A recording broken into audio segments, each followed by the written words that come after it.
À Lussec-les-Châteaux, en plein cœur du Poitou, les orangeries ont obtenu en mars 2014 le prix du meilleur restaurant durable international, décerné par l'association anglaise du même nom. Une première en France. Ce prix récompense les établissements qui se distinguent à travers une restauration responsable, inspirée par les valeurs du développement durable, le bio, le frais et la proximité. Une philosophie de plus en plus prisée dans nos assiettes. Salut Nicole, vas-y, mets ça là. Du jour. Voilà, c'est bien gros, c'est bien lourd. Wow. Ça, c'est l'absinthe, qui a un petit goût amer qui se marie très bien avec le chocolat. Alors là, on va trouver quelque chose aussi d'un petit peu exceptionnel. Dans le goût que tu connais également, c'est l'oxalis, ça, ça. sur le côté acidulé. Tous les ingrédients qu'on utilise ici viennent d'environ 50 km à la ronde. On a la chance d'avoir Nicole donc à 10 km. On a la ferme de la Faillerie qui me fournit en pintade, en lait, en fromage, en volaille. Et eux, ils sont dans le village, donc c'est à 1 km d'ici, en culture bio bien sûr. J'ai même du safran bio qui est à 25 km d'ici. Cuisiner au rythme des saisons, en partenariat avec les producteurs locaux, une question de bon sens qui permet de mettre en valeur ces produits de proximité. Dans la même logique, le restaurant possède aussi son propre potager bio, cultivé par les cuisiniers. Non seulement le Made in France, mais c'est aussi nous le Made in local, c'est-à-dire qu'on a le sentiment d'avoir un vrai pouvoir de dynamique sur l'économie locale. Ça permet aussi d'avoir des produits hyper frais, c'est-à-dire que c'est cueilli du jour ou de la veille. Ça permet aussi de limiter les transports, les conditionnements. On fait très attention à redonner les cajots. Enfin, il y a plein de petits gestes qui ont l'air anodins, mais qui ont un impact non négligeable.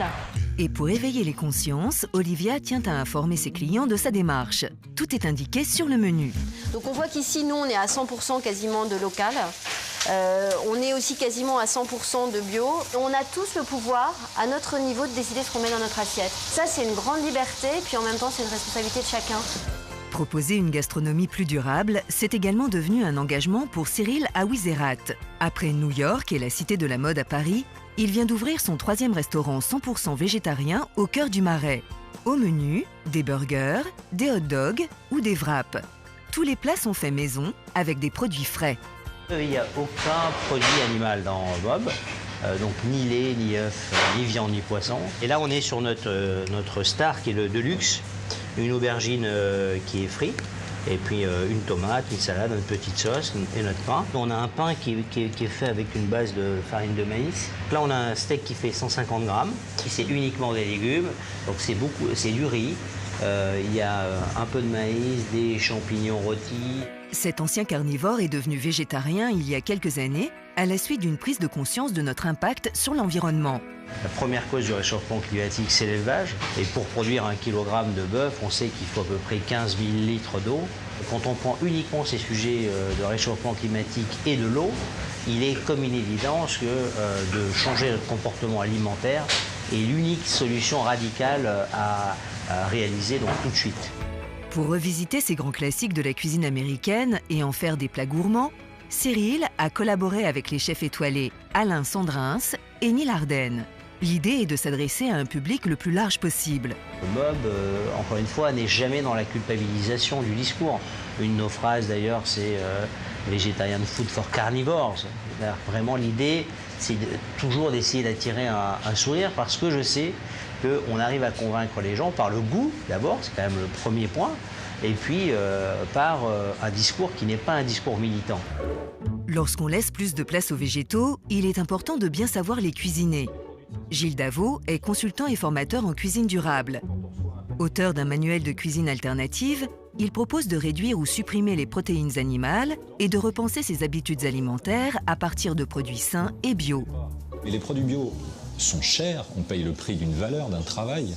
Et pour pouvoir intégrer ça dans une cuisine de tous les jours à la maison, en effet, souvent les gens bougent dans leurs habitudes. Et moi, je viens justement les aider à partir de méthodes de base qu'on va pouvoir décliner tout au long de l'année avec l'offre du moment. L'atelier du jour est consacré aux différentes cuissons des légumes. Vapeur, à l'étouffer ou à la suer. L'idée est de savoir garder les propriétés nutritives des aliments en utilisant notamment les cuissons basse température. On sait que le légume cuit à partir de 85 degrés. on va créer une ambiance de telle sorte qu'on soit entre 85 et 100 degrés dans notre casserole.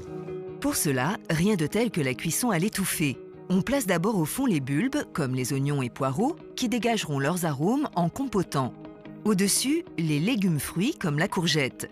Gorgés d'eau, ils hydrateront les légumes racines, pommes de terre et carottes. Et on termine par les légumes-feuilles, les plus fragiles. Ici, le chou. C'est plein. C'est ça qui nous permet de cuire à basse température, c'est d'avoir un fait tout plein. Sans eau ni matière grasse, les légumes vont cuire dans leur jus pendant 45 minutes. Gilles délivre aussi quelques astuces pour agrémenter les légumes avec des sauces à base d'épices. Cette cuisine où on essaye de redécouvrir, à côté des viandes et des poissons, une approche des protéines végétales, il faut qu'on ait du plaisir. Ça ne sert à rien de dire que c'est plus durable de manger moins de viande si au bout de 2 ans on décroche parce que la cuisine ne nous plaît pas, vous voyez ? Donc le côté durable, il est aussi dans le plaisir qu'on a à manger.